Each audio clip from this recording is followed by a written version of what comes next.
Have you ever, stopped to think about the bizarre contradictions in what we actually pay for? I mean, think about your day so far. Right. You woke up, you took a deep breath of clean air, maybe you went for a walk outside.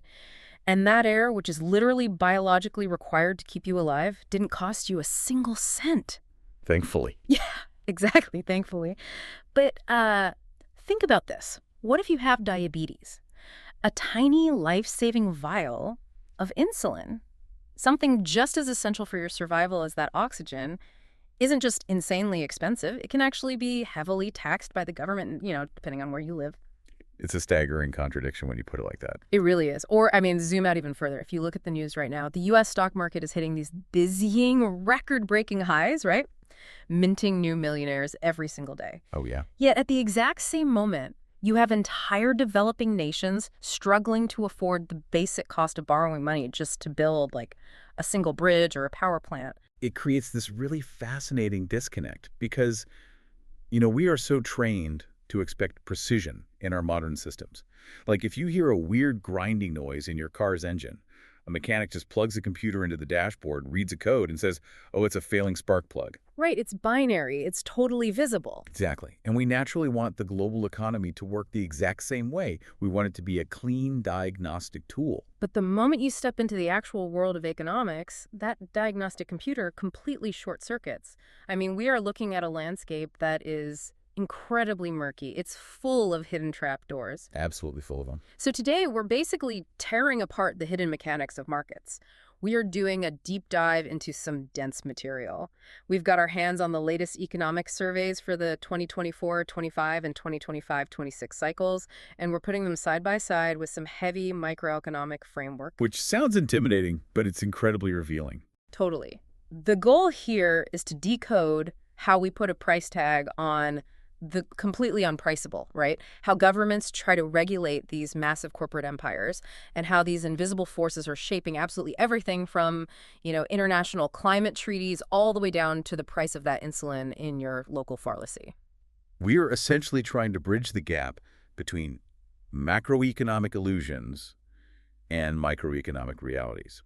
And to do that, we have to look really closely where the free market completely breaks down. Right. We'll be looking at the structural architecture of monopolies, the unseen chess games that these corporations play with each other, and the deeply hidden costs of government interventions, like taxation. Let's start by addressing that macroeconomic illusion you mentioned, because if you are just an everyday investor or, someone looking at their retirement account moving into 2025, the U.S. stock market looks like an absolute powerhouse. Oh, completely indestructible on the surface. Right. The S&P 500 has been surging past 20% returns, and that's following a massive 24% gain back in 2023. So on paper, it looks like this definitive picture of broad, sweeping economic health. Like every sector must be booming, right? You would certainly think so if you're just looking at the headline numbers. But the economic surveys point out a pretty severe divergence that's happening beneath the surface. Okay, what kind of divergence? Well, it's crucial to understand how indices like the standard S&P 500 actually work. They are market capitalization weighted. Which means the bigger a company gets, the more influence its stock price has on the overall index. And right now, this massive rally, it is not being driven by 500 thriving companies. It is being dragged upward by just a few mega cap tech giants. We're talking about the big ones. Yeah, Apple, Microsoft, Amazon, Alphabet, and NVIDIA. So if you're listening to this and you have your money in a standard index fund, you probably think you own a tiny diversified slice of the entire American economy. Right. But actually, you're heavily exposed to just 5 tech companies. It's almost like you're looking at a seemingly healthy, diverse ecosystem, but when you pull back the curtain, it's really just 5 giants wearing a trench coat. That is a remarkably accurate way to picture it. And we can actually prove this statistically by looking at a different metric the sources bring up, which is the S&P 500 Equal Weight Index. Oh, okay. Okay. How does that one work? So instead of letting the massive companies dominate the math, the Equal Weight Index assigns the exact same importance to all 500 companies. Oh, I see. Yeah, NVIDIA gets the exact same voting power as regional bank or a mid-sized clothing retailer. And when you dilute the impact of those tech giants, the picture changes entirely. Oh, drastically. Over that 2023 to 2024 period, the standard top-heavy index rallied more than double the amount of the equal weight index. Wow.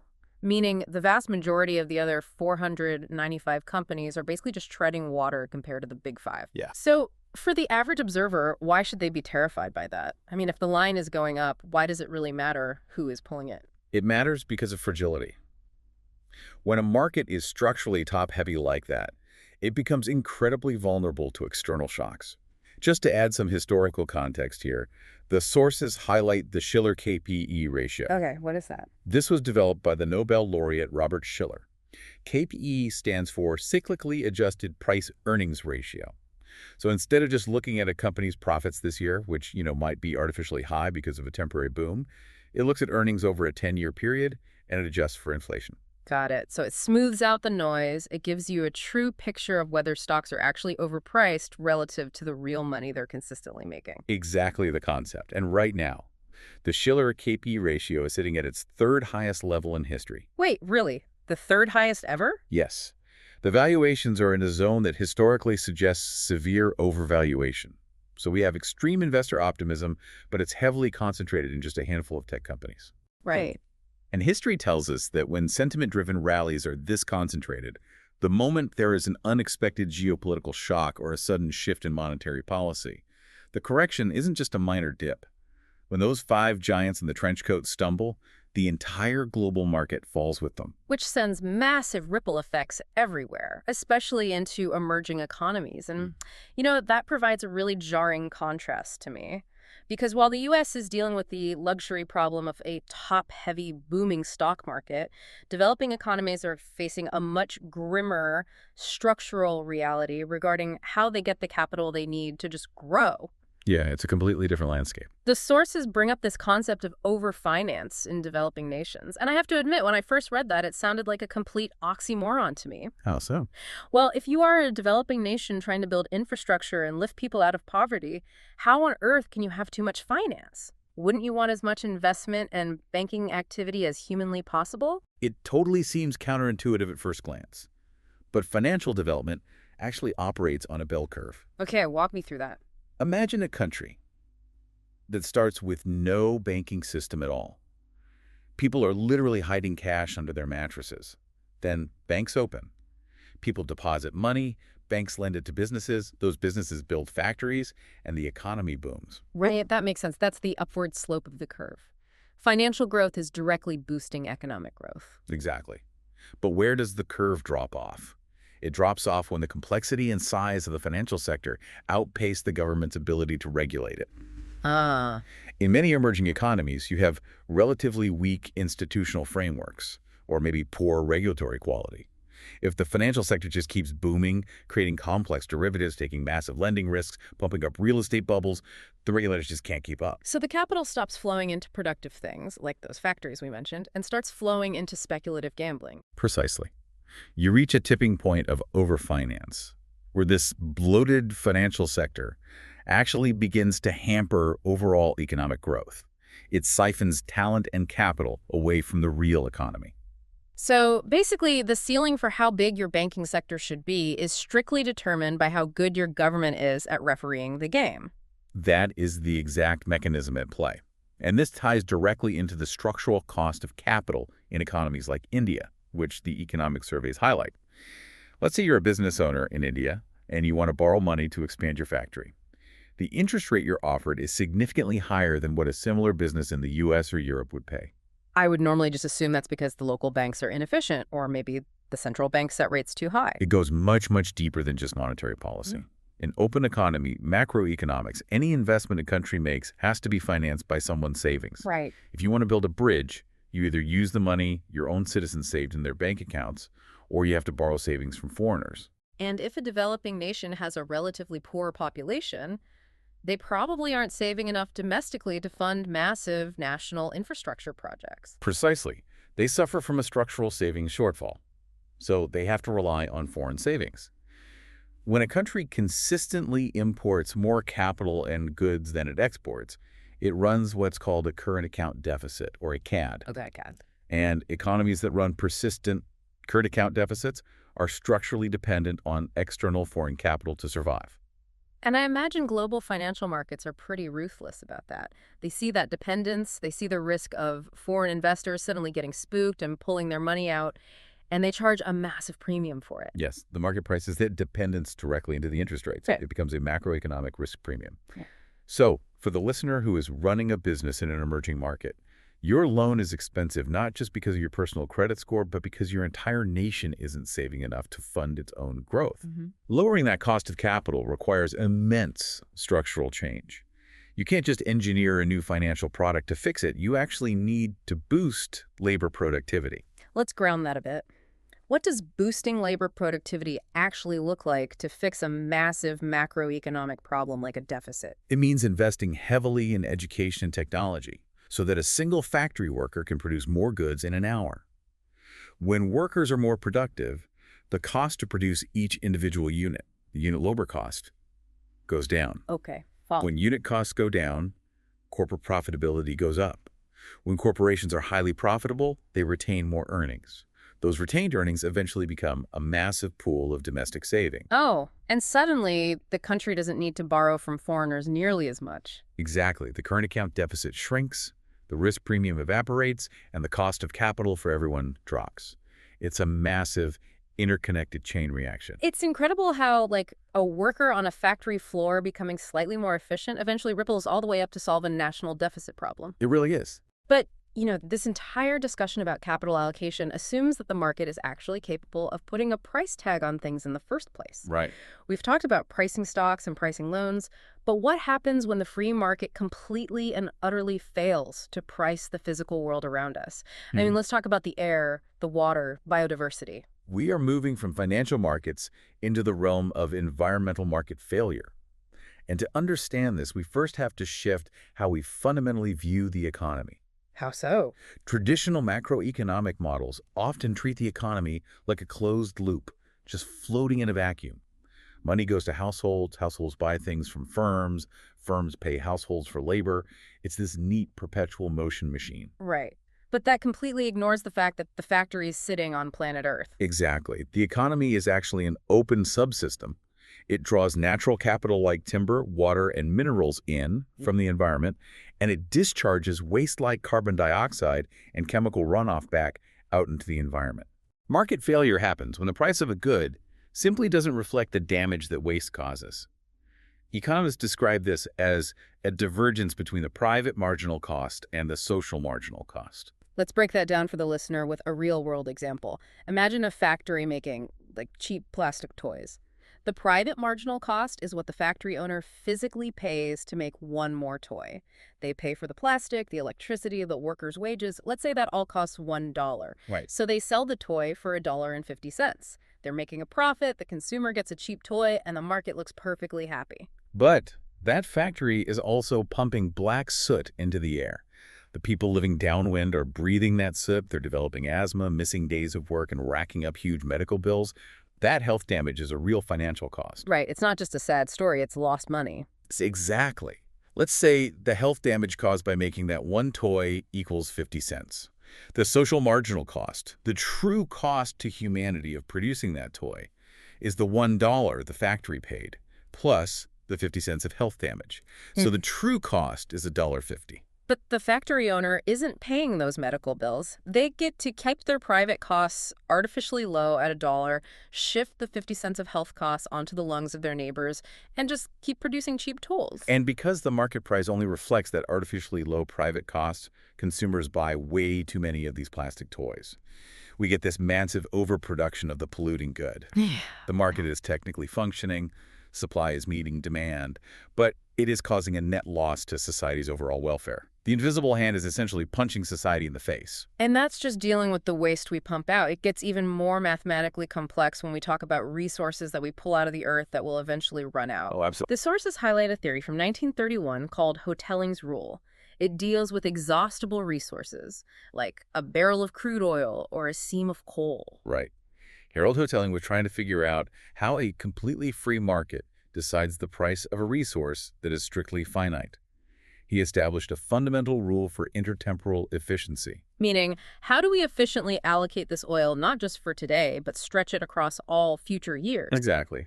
But if the oil belongs to a private company, their only goal is to maximize their profit, right? So why wouldn't they just pump every single drop out of the ground today and sell it while the going is good? To understand Hotelling's logic, put yourself in the shoes of an oil tycoon. You're sitting on a massive reserve of underground oil. You face a choice every single morning. Okay, I'm the tycoon. What's my choice? Option A. You can extract a barrel of oil today, sell it, take the cash profit, and put it in a bank account where we'll earn interest. Okay. Option B. You can leave the oil in the ground and extract it to sell next year. Well, if I sell it today, I get the profit plus the interest from the bank. If I leave it in the ground, it's just sitting there doing absolutely nothing. So option A seems vastly superior. I mean, I'm pumping it all today. And if every oil tycoon thought exactly like that, the world would run out of oil in a month. But Hotelling argued that for you to be indifferent, for you to voluntarily choose to leave some oil in the ground for tomorrow, the value of the oil in the ground must be growing at the exact same rate as the money would grow in the bank. Ah, so if the bank is paying, say, 5% interest on my cash, the market price of the oil basically has to be rising by 5% every single year just to convince me not to pump it. Precisely the mechanic. Yeah. Hotelling stated that the scarcity rent of a non-renewable resource, which is just the market price minus the physical cost of extracting it, must rise at the rate of interest. Right. This creates this beautifully efficient glide path where the price slowly rises year after year, which naturally conserves the resource over time. But wait, it can't rise forever, right? I mean, if the price of a barrel of oil rises at 5% a year for a century, eventually it's going to cost like $1 million a barrel. Literally no one would buy it. It doesn't rise forever. It eventually hits what Hotelling called the backstop technology price. This is the ceiling. What's the backstop? The backstop price is the exact price point at which an alternative, renewable technology like solar power and massive battery grids becomes completely economically viable. Once the rising price of oil hits that backstop price, demand just switches over to the renewable alternative entirely, and the oil era ends efficiently. Wow. That sounds like a perfectly orchestrated symphony. The market naturally conserves the oil, the price goes up, and then it smoothly transitions us to solar power. But looking at the real world, private markets absolutely fail to follow Hotelling's rule. Why is the symphony so out of tune? There are three massive distortions in the real world that ruin the math. First, private firms suffer from extreme myopia. Corporate executives are judged on quarterly earnings, not century-long conservation plans. They want profits right now. Right, they aren't looking at the year 2100. Second, they often use incredibly high discount rates. In financial math, a high discount rate means you place very little value on the future. You're basically saying, I don't care if this oil is worth double in 20 years, I might be fired or dead in 20 years. Exactly. But the third and most profound failure is the problem of missing intergenerational markets. Meaning the people who need the resource the most haven't even been born yet. Right. If I'm an oil company auctioning off a barrel of oil today, the only people bidding are people alive today. So my great-grandchildren, who might desperately need that petroleum for, like, advanced medical plastics in the year 2100, they cannot physically show up to the auction to outbid me for it today? They have no voice, no wallet, and no representation in today's market whatsoever. Because future generations cannot bid, their welfare is systematically underweighted by the free market. This missing market leads to a terrifyingly rapid over-extraction of resources compared to what would be socially optimal for humanity as a whole. You know, this inherent selfishness really reminds me of a very famous concept in environmental science. The tragedy of the commons. Like, the classic example is a shared pasture, right? If an entire village shares a field, every individual farmer has an incentive to put as many of their own cows on the field as possible. The farmer gets all the profit from their own cow, but the damage to the grass is shared by everyone. So everyone overgrazes, the grass dies, and the whole village starves. Okay, we have to stop right there because this brings up one of the most critical corrections in modern economics. The sources explicitly highlight that Garrett Hardin's famous 1968 paper on the tragedy of the commons committed a massive historical error. Wait, really? The tragedy of the commons is taught in basically every introductory biology and economics class I've ever seen. How was it wrong? He conflated two entirely different types of property. Hardin claimed that any shared resource is doomed to destruction. But the tragedy he described does not actually happen in a true commons. It doesn't. No. Decades of field research by Elinor Ostrom, who, by the way, became the first woman to win the Nobel Prize in economics for this exact work, proved him wrong. She traveled the world studying common property resources. These are things like shared village water tanks in India or high alpine grazing pastures in Switzerland that have been shared by the exact same families for centuries. And the grass wasn't dead. The water wasn't depleted. No, they were thriving. Ostrom found that a true commons is actually owned by a clearly defined group of people. And because they depend on it for survival, they develop intricate self-governing institutions. Like rules and regulations. Exactly. They create strict rules about how much water you can take, they actively monitor each other, and they impose severe social and economic sanctions on anyone who cheats.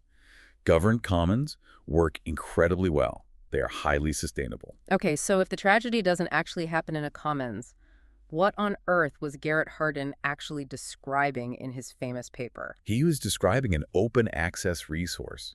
These are resources where literally no property rights exist at all, and there are no boundaries. Like what? Think of the high seas in international waters or the global atmosphere.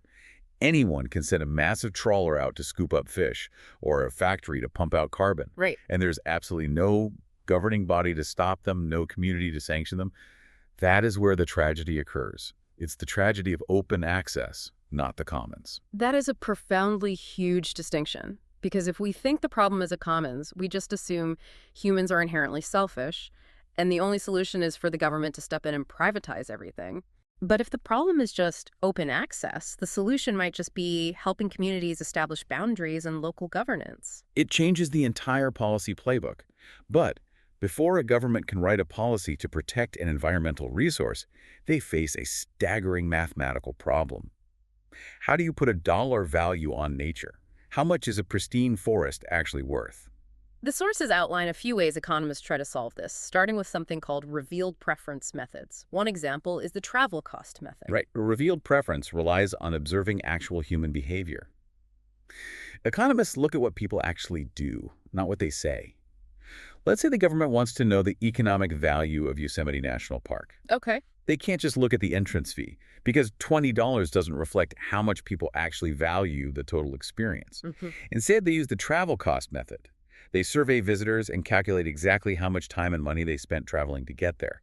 They add up the gas, the flights, the hotel rooms, and even the lost wages from taking time off work. So, if a family spends $2,000 to travel all the way across the country to hike in Yosemite, the economist can definitively say, hey, this park provided at least $2,000 of value to this family, otherwise they wouldn't have made the trip. Exactly. By aggregating everyone's travel costs, you essentially build a massive demand curve for the forest.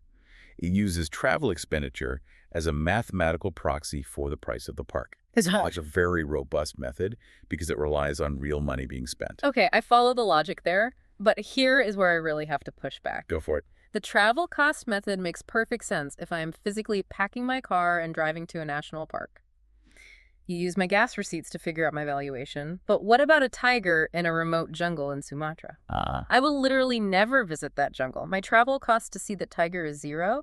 Does the free market simply conclude that the tiger is entirely worthless to me? You've just hit on the critical blind spot of revealed preference methods. They only capture what economists call use values. That is the benefit you derive from actual physical interaction with the resource. Right, like hiking. Yeah, that could be direct use like hiking or logging, or indirect use like a forest providing flood control for a town downstream. But your relationship with that tiger in Sumatra represents something entirely different. It's called non-use value. I am valuing something I will never, ever use. How do you even categorize that? Economists break non-use value into three distinct categories. First is option value. You might be willing to pay a certain amount of money to protect the tiger today, just preserving your option to maybe visit it 20 years from now, even if you never actually go. Makes sense. Keep my options open. Second is bequest value. Yeah. You value the tiger's survival because you want your children and your grandchildren to inherit a world where tigers exist. And the third? Existence value. This is the most abstract but deeply powerful. It is the sheer psychological satisfaction and moral comfort you derive simply from knowing that wild tigers exist on this planet, completely independent of any future use by anyone.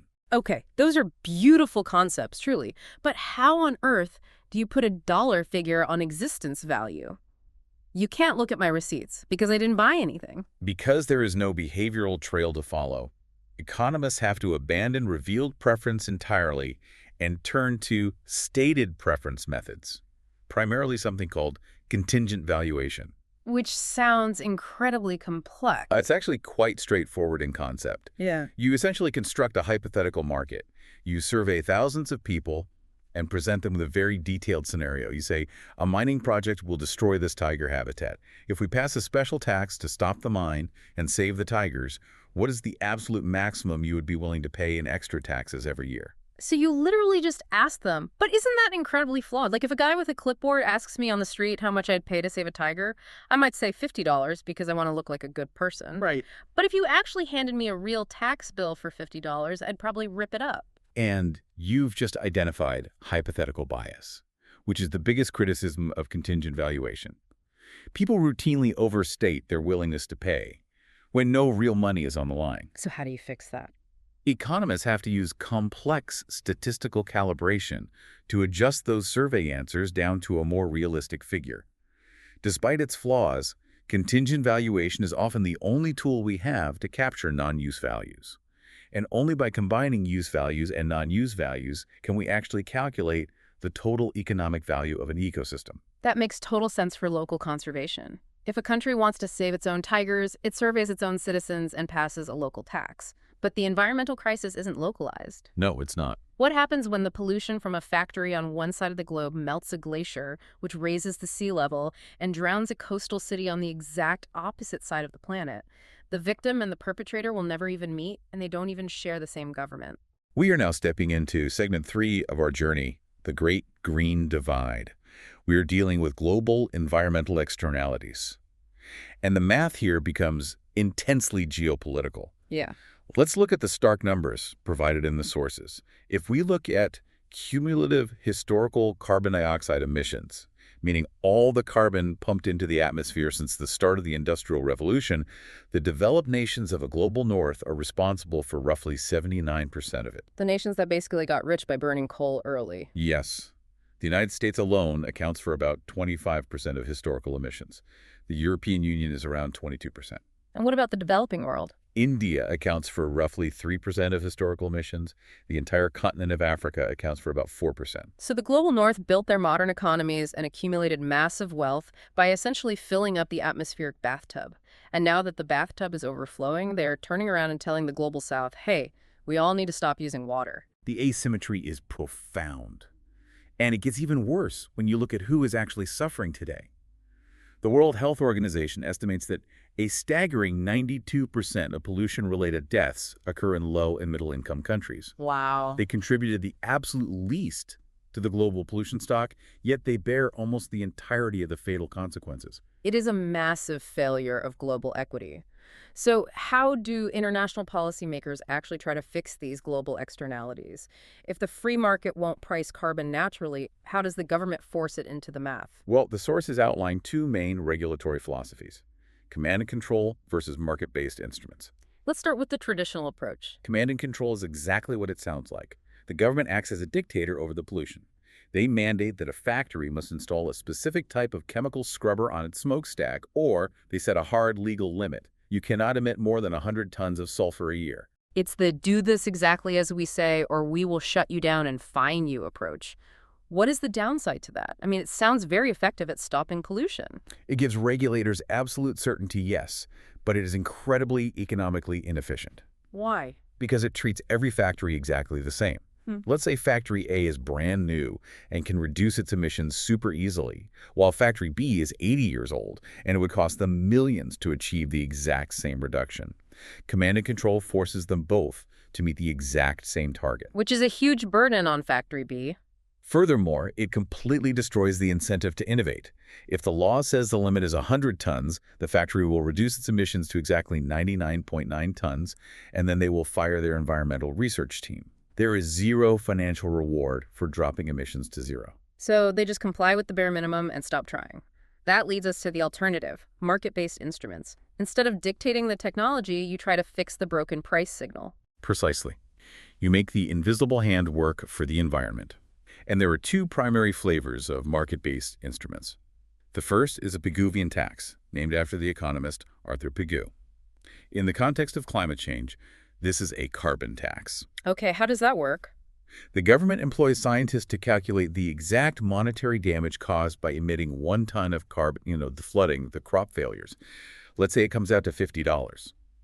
The government then taxes every factory exactly $50 for every ton of carbon they emit. Ah, so the social cost we talked about earlier is no longer pushed onto the neighbors. It is internalized. The factory physically feels the financial pain of the damage it is causing. Right. And if they can figure out a way to reduce their pollution for, say, $30 a ton, they will absolutely do it because it saves them $50 in taxes. It basically incentivizes innovation. Yes, exactly.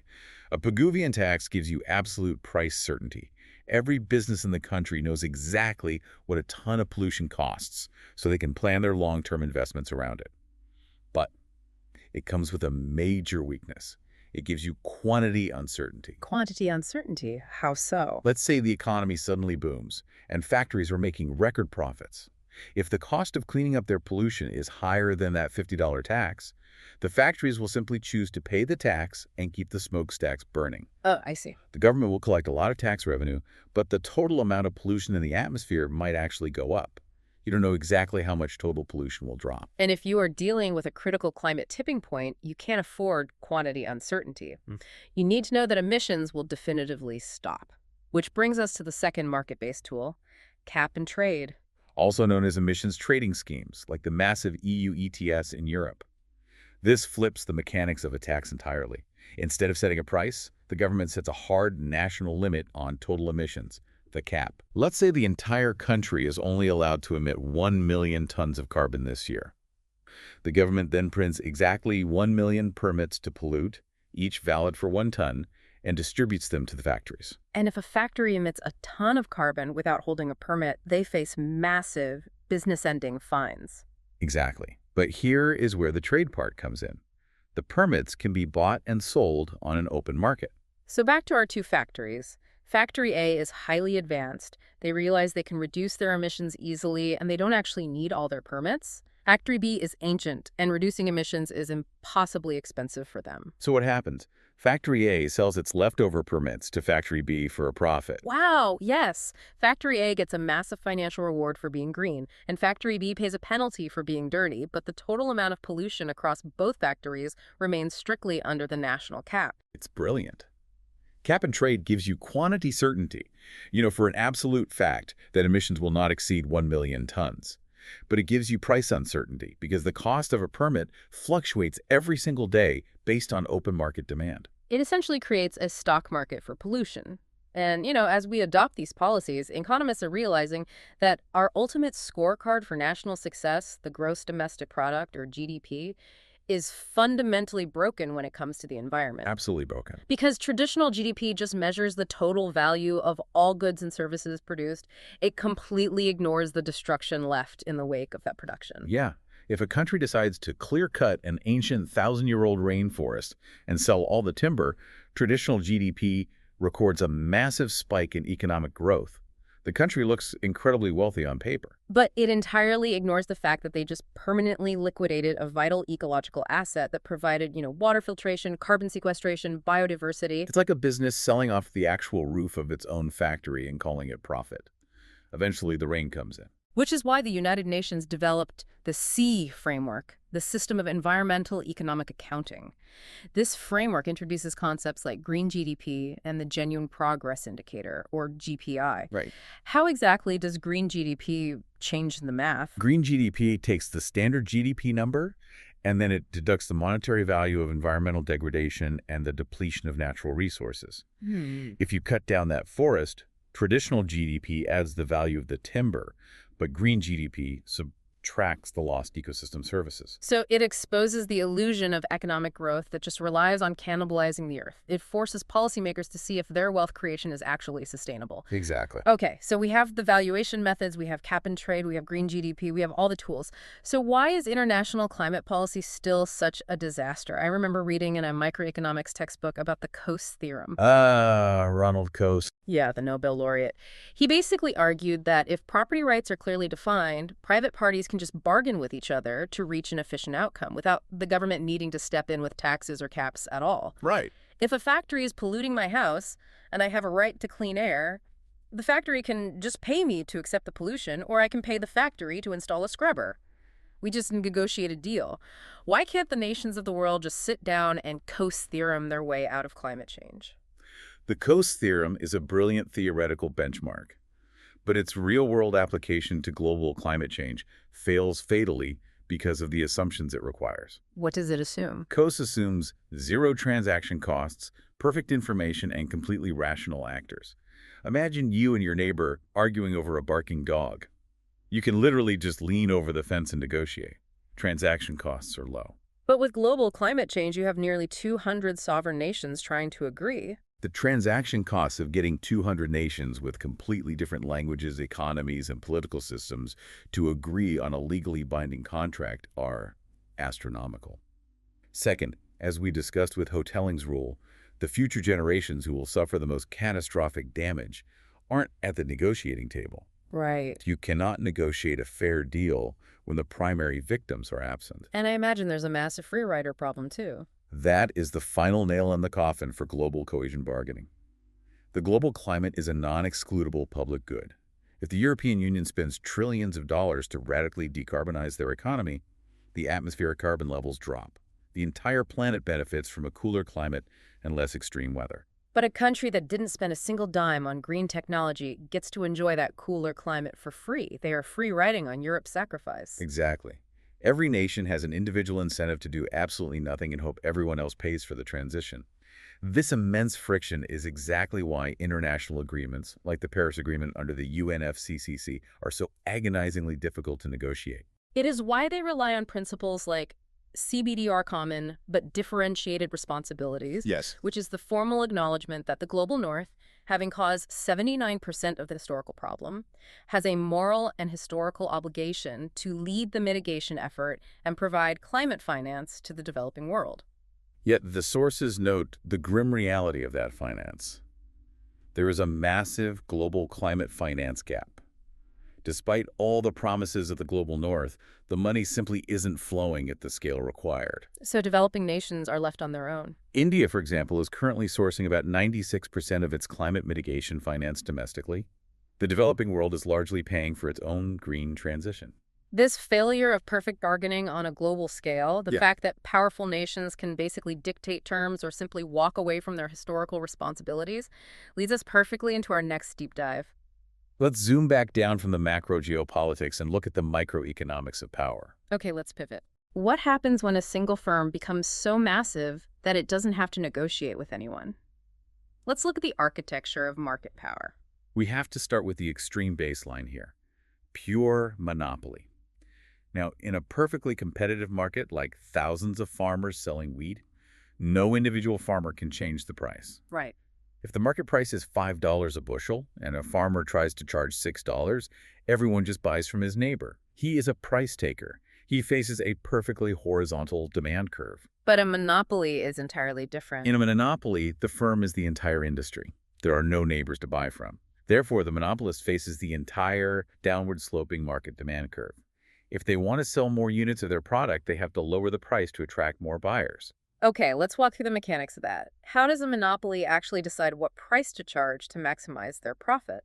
Like any business, they want to produce right up to the point where the cost of making one more unit, the marginal cost, is exactly equal to the revenue they get from selling that unit, the marginal revenue. MR equals MC. MR equals MC.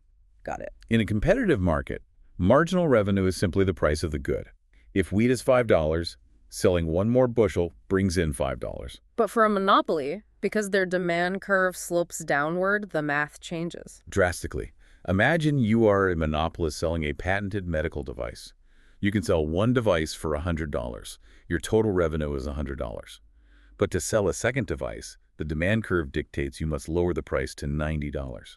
Okay, so I sell two devices for $90 each. My total revenue is $180. Exactly. Now, what was your marginal revenue, meaning the extra money you made by selling that second device? Your total went from $100 to $180. The marginal revenue is only $80. Wait, but the price of the device is $90. How is the marginal revenue only $80? Because to sell the second device, you had to lower the price on the first device by $10. You lost $10 of potential revenue on the first buyer just to attract the second buyer.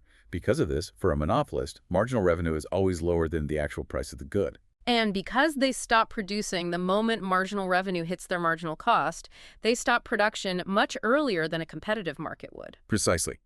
They deliberately restrict their output. This creates artificial scarcity, which allows them to hike the price up incredibly high. And this artificial restriction creates what economists call deadweight loss. Uh, There are consumers out there who would happily pay more than it costs the monopoly to make the device, but the transaction never happens because the monopoly refuses to lower the overall price. right. It is economic welfare that just evaporates into thin air purely to protect the monopoly's profit margin. Yes. And here is where monopoly theory gets truly bizarre.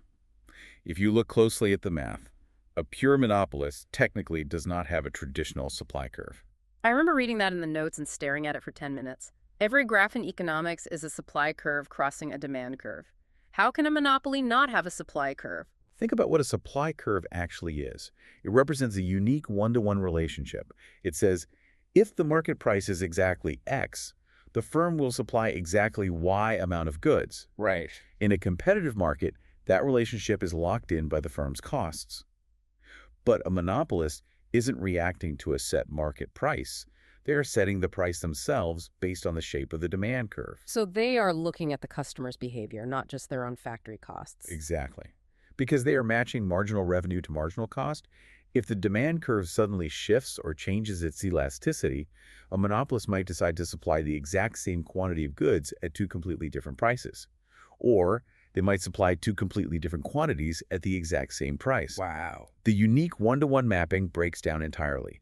The price isn't just determined by the cost of supply, it is dictated by the elasticity of the consumers. That is wild. The monopolist basically steps outside the laws of traditional supply and demand. But, pure 100% monopolies are incredibly rare outside of public utilities. Usually we see oligopolies, a market dominated by just 3 or 4 massive firms. Right. Think of the U.S. airline industry or cell phone providers. And the sources use game theory to explain how these firms behave. They mention the Corno model and the Stackelberg model. Oligopolies are defined by strategic interdependence. In a monopoly, you only care about the consumer. In an oligopoly, every move you make depends entirely on what you think your rival is going to do. Okay, let's break down those models. The Corno model, which was developed in 1838, models a scenario where firms choose their production quantities simultaneously. Let's visualize this. Imagine Delta and United Airlines are the only 2 airlines flying a specific route between New York and London. They are sitting in their respective headquarters on January 1st, trying to decide how many flights to schedule for the year. They have to make the decision at the exact same time without knowing what the other is doing. Right. Delta knows that if they flood the market with flights, the price of a ticket will crash. But they don't know how many flights United is planning. So Delta has to calculate their best response to every possible move United could make. They essentially have to guess. It's like 2 people walking toward a narrow door from opposite sides of a room. You don't know if the other person is going to speed up or slow down, so you both try to squeeze through at the same time and end up bumping shoulders. That is a brilliant visual. Because they are guessing and bumping shoulders, they split the market, but neither firm achieves the maximum possible monopoly profit. They cannibalize each other slightly. But now compare that to the Stackelberg model. Right. In Stackelberg, the decisions are sequential. Yeah. One firm is the recognized market leader, and they get to move first. So Delta schedules all their flights in January, and United has to wait until February to see the schedule before they can plan their own. Exactly. It's like a game of chess where white moves first. Delta looks at the board and says, if I schedule a massive number of flights and flood the market, United will look at the low ticket prices and decide it's not worth competing. They will scale back. Because Delta knows exactly how United will rationally respond, Delta preemptively claims a massive share of the market. They dictate the board. United is forced to accept the leftovers. It grants an overwhelming first mover advantage. It really does. But what if the airlines aren't competing on the number of flights, but directly on the price of the ticket? Ah, this leads to one of the most famous models in oligopoly theory, the kink demand curve. This model tries to explain a very specific phenomenon.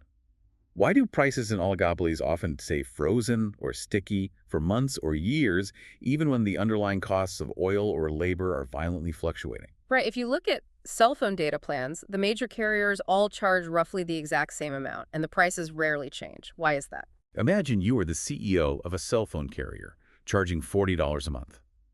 You are considering changing your price. Let's say you decide to raise your price to $50 to boost profits. What will your rivals do? If I raise my price, my rivals will probably laugh, keep their prices right at $40, and steal all of my customers who are angry about the price hike. Exactly. Your rivals will ignore your price increase. Because of this, demand above your current price is highly elastic. If you raise the price even a little, you lose a massive amount of market share. Okay, so raising the price is a terrible idea. What if you decide to cut your price to $30 to steal their customers? Well, my rivals aren't stupid. They will panic. The moment I drop to 30, they will instantly match my price drop to 30 to protect their own market share. Precisely.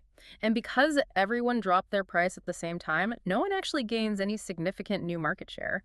You just started a price war and destroyed your profit margins. Yep. Because of this, demand below your current price is highly inelastic. You don't gain many sales by cutting prices. So I am completely trapped. If I raise prices, I get punished by losing customers. If I cut prices, I get punished by losing margin. It's a giant high-stakes staring contest. No one wants to blink. And if you draw this out on a graph, the demand curve literally has a sharp bend or a kink right at the current $40 price. This kink creates a literal mathematical gap, a discontinuity in the marginal revenue curve. The firm's underlying costs can fluctuate up and down within that gap, and the mathematically optimal price will not budge a single cent. It perfectly explains price stickiness. It's an incredibly elegant theory. It is, but as a comprehensive pricing theory, economists point out a fatal flaw. Let me guess. It perfectly explains why the price is trapped at $40, but it offers absolutely no explanation for how the price got to $40 in the first place. You've hit the nail on the head. It is a snapshot of a trapped market, not the movie of how the market evolved. But when oligopolists aren't trapped in a staring contest, they are incredibly aggressive at extracting wealth through a tactic called price discrimination. Which is the art of dividing the market to extract every last drop of consumer surplus. The sources detail 3 degrees of this. First-degree price discrimination is theoretical perfection. It means the monopoly knows exactly what every single individual customer is willing to pay and charges them exactly that amount. If you are willing to pay $100, they charge you $100. If your neighbor is willing to pay $80, they charge him $80. There is zero consumer surplus left. The monopoly takes it all. But that requires mind reading, which doesn't exist. Not yet, anyway. Second-degree discrimination is bulk pricing. You charge less per unit if the customer buys a massive quantity. It incentivizes high-volume consumption. But third-degree price discrimination is what we experience every single day. Segmenting the market based on demographics or behavior. Yes. The monopolist realizes they are essentially selling to 2 entirely different markets with different elasticities. Think of an airline selling tickets. They have business travelers and they have backpackers. The business traveler is highly inelastic. They have to be in London on Tuesday for a multi-million-dollar meeting. They don't care if the flight is $500 or $5,000. The company's paying for it anyway. Exactly. And the backpacker is highly elastic. If the flight is too expensive, they will just take a train to a different city or stay home. The airline acts as a monopolist to both segments separately. They set MR equal to MC for the business travelers, resulting in a massive extortionate premium for last-minute bookings, and they set MR equal to MC for the backpackers, offering cheap, non-refundable tickets booked months in advance. They extract maximum profit by erecting a fence between the 2 groups. So if these massive monopolies and oligopolies have so much sophisticated power, the ability to restrict output, trap prices in staring contests, and ruthlessly discriminate between customers, is the average consumer just entirely doomed? How do we stop them? That brings us to segment 5, disciplining the giants. Historically, economists viewed this through the structure conduct performance paradigm, or SCP. This is a very linear way of thinking. It argues that the structure of a market, meaning how concentrated it is, usually measured by tools like the Herfindahl-Hirschman Index, directly dictates how firms will conduct themselves. which ultimately determines the economic performance for the consumer. So if the market is highly concentrated, with only one or two firms, the SEP paradigm assumes they will definitely collude, raise prices, and screw the consumer. The only solution is for the government antitrust division to step in and aggressively smash the companies into smaller pieces. That was the prevailing wisdom for decades. But then a massive counter-theory emerged. William Baumel's theory of contestable markets. Baumel completely upended the SCP paradigm. He argued that market performance doesn't actually depend on the number of firms currently operating in the industry. It depends entirely on the threat of new firms entering. So the invisible ghost of potential competition is just as terrifying to a monopoly as an actual physical competitor. Exactly. Baumel argued that a market is perfectly contestable if two strict conditions are met. First, there must be absolute zero sunk costs. A sunk cost is an investment you can never recover if you decide to leave the industry. Second, there must be the ability for hit-and-run entry. Let me visualize this. Imagine a single massive food truck that has a total monopoly over a town. They are charging $30 for a simple hot dog because they have no competitors. According to Baumol, if the market is contestable, a new entrepreneur could magically teleport a fully equipped food truck into the town overnight, charge $15 for a hot dog, steal all the customers, and make a massive profit for a week. And the moment the monopoly truck tries to lower its prices to retaliate, the new entrepreneur just teleports their truck to a different city without losing a single dime. That is the essence of hit-and-run entry. And Baumel's genius was pointing out how the monopoly food truck will react to this threat. The monopolist knows that if they charge $30, they will instantly attract a hit-and-run competitor who will steal their profits. So what does the monopolist do? They voluntarily lower their price to $15, making zero economic profit, just to make sure the town was completely unappealing to any potential teleporting food trucks. Precisely. The mere threat of entry forces the monopoly to act exactly like a highly competitive, efficient firm. Furthermore, we see firms engage in a strategic variation of this called limit pricing. This is an entry-preventing strategy. How does limit pricing work in the real world? Let's say an incumbent telecom giant is dominating a region. They know a well-funded startup is doing the math, calculating whether to enter the market. The startup calculates that their average cost to provide internet will be $50 a month per user. The incumbent giant deliberately sacrifices its massive short-term monopoly profits and slashes its prices down to $49 a month. Setting the price just barely below the potential entrant's average cost. Yeah. The startup looks at the market, does the math, and realizes if I enter, I can't even cover my basic operating costs. I will hemorrhage money from day one. They are structurally deterred. The incumbent successfully limits entry by keeping prices artificially low. Okay, this theory is elegant, but let's step back into reality. Where on earth do zero sunk costs actually exist? If I want to challenge a telecom giant, I can't just teleport $1 billion worth of fiber optic cables and cell towers into a city and then hit and run if I fail. If I want to start an airline, I can't just hit and run airport terminal gates and fleets of Boeing jets. Sunk costs are absolutely everywhere. You've identified the exact fundamental operational setback of contestability theory. True, perfectly contestable markets are incredibly rare in the real world because of massive sunk costs, deep product differentiation, and network effects that lock consumers in. So if Baumol's theory is practically impossible, why is it such a massive part of economic regulatory theory? Why do we care? Because it acts as a crucial regulatory benchmark. It gives policymakers a new toolkit. It shows them that if they can legally or technologically force entry barriers down, if they can mimic the conditions of contestability, they can force monopolies to behave competitively without having to endure the decade-long legal nightmare of breaking them up into pieces. Oh, I see. So instead of breaking up the telecom giant, the government passes a law saying the giant must lease space on its cell towers to any new startup at a fair price. Suddenly, the startup doesn't have to build its own towers. The sunk cost drops to zero. Contestability is artificially created. Exactly. And this strategy is especially vital when dealing with what economists call a natural monopoly. Let's define that because it sounds contradictory. How can a monopoly be natural? A natural monopoly occurs in an industry where the fixed costs of building the infrastructure are so astronomically high that it is economically cheaper for one single firm to serve the entire market than for two or more firms to split it. The classic examples are public utilities, the municipal water pipes, or the electrical power grid. Right. It makes absolutely zero sense to have three different competing water companies tearing up the streets to lay three parallel sets of water pipes to every house. Mm. The cost of laying the pipes is massive, but the cost of actually pumping one extra gallon of water through them is basically zero. Exactly. These industries exhibit massive economies of scale.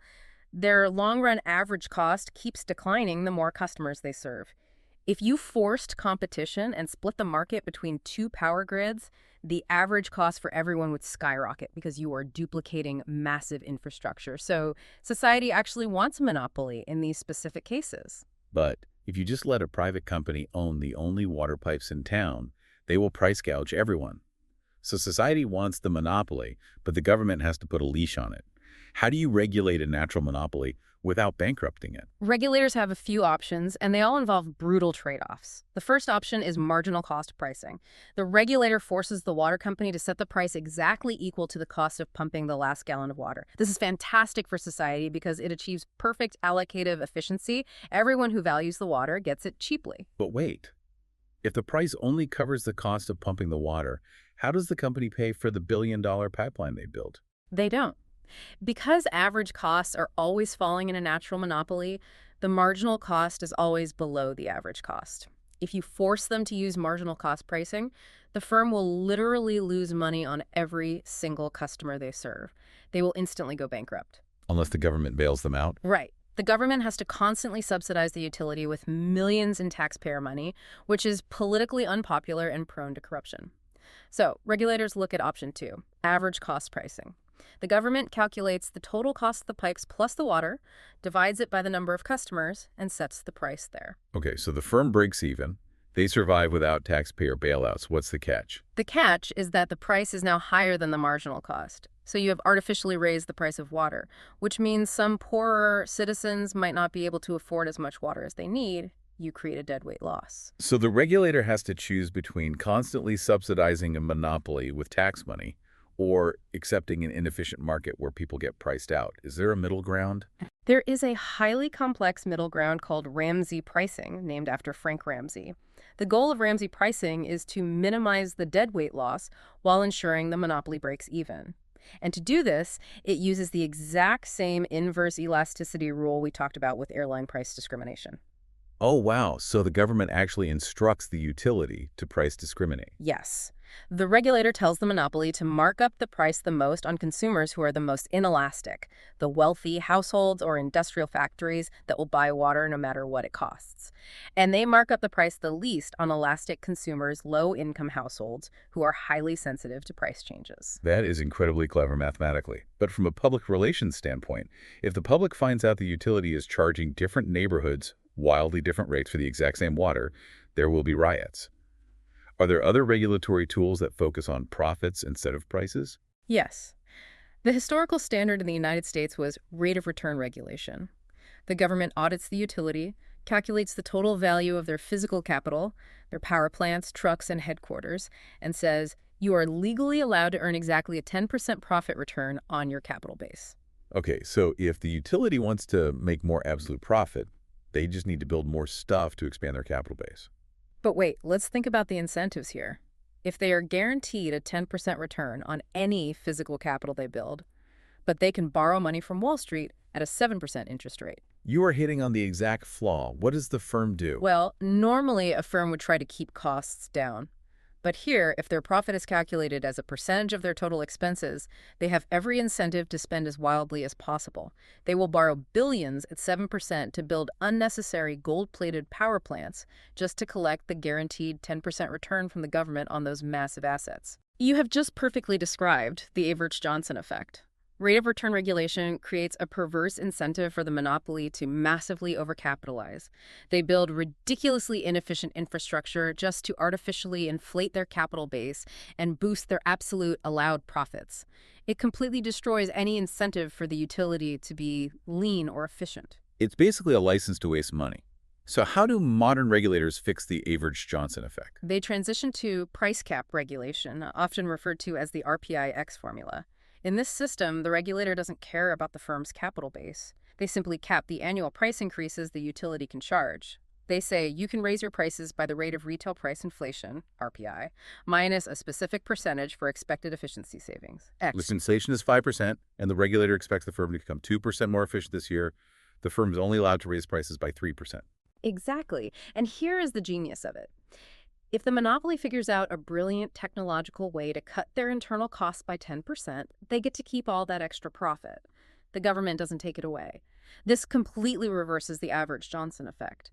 The monopoly is suddenly highly incentivized to slash waste and innovate because cutting costs is the only way to grow their profit margin under the price cap. It forces the sluggish monopoly to act like a hungry startup. But when all these structural remedies, limit pricing theories, and complex price caps fail to fix a broken market, the government usually steps in with its oldest, bluntest, and most controversial tool: taxes. As we move into the final phase of our deep dive, we're going to look at the hidden architecture of taxation and why the cure can sometimes be as painful as the disease. Taxation is where the cold math of economics collides violently with human equity. Whenever a government introduces a commodity tax, say, a sales tax on a pair of shoes, it introduces an unavoidable deadweight loss. Economists often visualize this loss as the Harburger triangle. Let's visualize that triangle for the listener. How does a tax create a loss? Think about a transaction without a tax. You are willing to pay $50 for a pair of shoes. The shoemaker can produce them for $40. You buy the shoes. You get $10 of consumer surplus, and the maker gets $10 of producer surplus. Everyone is happy. Now, the government slaps a $15 tax on the shoes. So the price for me goes up and the profit for the shoemaker goes down. The math breaks. I'm not going to pay $55 and the shoemaker isn't going to sell them for $35. Exactly. The tax drives a literal wedge between what the consumer pays and what the producer receives. Because of that wedge, your mutually beneficial transaction simply stops happening. The shoes are never made, and you never buy them. That evaporated economic activity, the lost surplus that vanishes into thin air, is the excess burden of the tax. That is the Harburger triangle. So every single tax, no matter how well-intentioned, inherently shrinks the overall economy slightly. But the really counterintuitive part of taxation is the concept of tax incidence. Who actually pays a tax? Most people assume that whoever physically writes the check to the government is the one bearing the burden. That is the statutory incidence. And in economics, it is almost entirely irrelevant. The true economic incidence, who actually feels the financial pain of the tax, depends entirely on elasticity. It depends on who is more desperate. Let's use the stark example from the sources. A tax on insulin. Okay. Insulin is a life-saving medicine. A diabetic patient's requirement for insulin does not change just because the price goes up. They can't switch to a substitute. Their demand is perfectly inelastic. Exactly. Now, suppose a populist politician gets angry at massive pharmaceutical profits and passes a heavy tax specifically levied on the corporations producing insulin. The politician goes on TV and says, "We are taxing Big Pharma." But Big Pharma knows the diabetic patient has absolutely no choice but to buy the drug. So the corporation simply raises the retail price of the insulin by the exact amount of the tax. They pass the entire burden directly onto the consumer. The politician thinks they hit the corporation, but they actually just crush the patient. Precisely. The fundamental rule of tax incidence is that the burden of a tax always falls most heavily on the side of the market that is less flexible or more inelastic. Because the consumer cannot walk away, they bear the pain. This causes severe equity issues, and we see this exact same dynamic play out in the realm of corporate taxation modeled by the Harburger two-sector model. How does that work? Let's trace the money. If the government slaps a massive tax on corporate profits, it just means wealthy shareholders get smaller dividend checks, right? It's basically a tax on the rich. You would assume so, but let's follow the capital. Imagine an economy divided into two sectors. Sector A is massive publicly traded corporations. Sector B is the non-corporate sector. Small partnerships, local bakeries, real estate. The government slaps a heavy corporate tax solely on Sector A. Okay, so the post-tax return on investment in Sector A drops significantly. If I am an investor and my corporate stock is suddenly yielding less money because of the tax, what do? You pull your money out. Capital is frailly mobile. Investors flee the taxed corporate sector and flood their money into Sector B, the untaxed non-corporate sector. They start buying up real estate and opening bakeries. But wait, if a massive tsunami of billions of dollars suddenly floods into Sector B, there's going to be way too much capital chasing too few opportunities. The bakeries are going to be overfunded. Exactly. As capital floods into the non-corporate sector, the rate of return in that sector becomes depressed. The profit margins shrink. Ultimately, the return on all capital across the entire economy drops uniformly until the two sectors equalize again. That is staggering. So the burden of a corporate tax doesn't just hit the wealthy shareholders of the megacorporation. It acts like a contagion. It spreads out and depresses the returns for everyone who owns capital anywhere in the economy, including the local bakery owner who had absolutely nothing to do with the corporation. That is the power of the Harberger two-sector model. The economic incidence is deeply hidden and completely different from the statutory incidence. Recognizing these massive distortions leads economists to the holy grail of public finance, the theory of optimal taxation. How do we extract the revenue the government needs while causing the minimum amount of economic damage? I know one part of that puzzle is the famous Laffer curve. Yes, popularized by Arthur Laffer.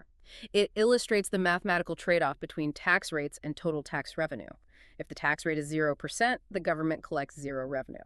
If the tax rate is 100%, the government also collects zero revenue because everyone simply stops working or hides all their money in the black market. So there is a parabolic curve, Mhm. and somewhere in the middle is the mathematically perfect peak where the government maximizes its revenue without crushing the economy. Exactly. But how do you decide which specific goods to tax to reach that peak? That brings us to the Ramsey rule of optimal commodity taxation. We mentioned Frank Ramsey earlier when we talked about pricing for natural monopolies. Same principle here. The exact same principle applied to taxes, the inverse elasticity rule. To maximize economic efficiency and minimize the Harberger triangle deadweight loss, the Ramsey rule dictates that government should place the heaviest taxes on goods with highly inelastic demand and place the lightest taxes on goods with highly elastic demand. Okay, let me pause and think about the implications of this. The Ramsey rule says that to be perfectly mathematically efficient, we should heavily tax inelastic goods.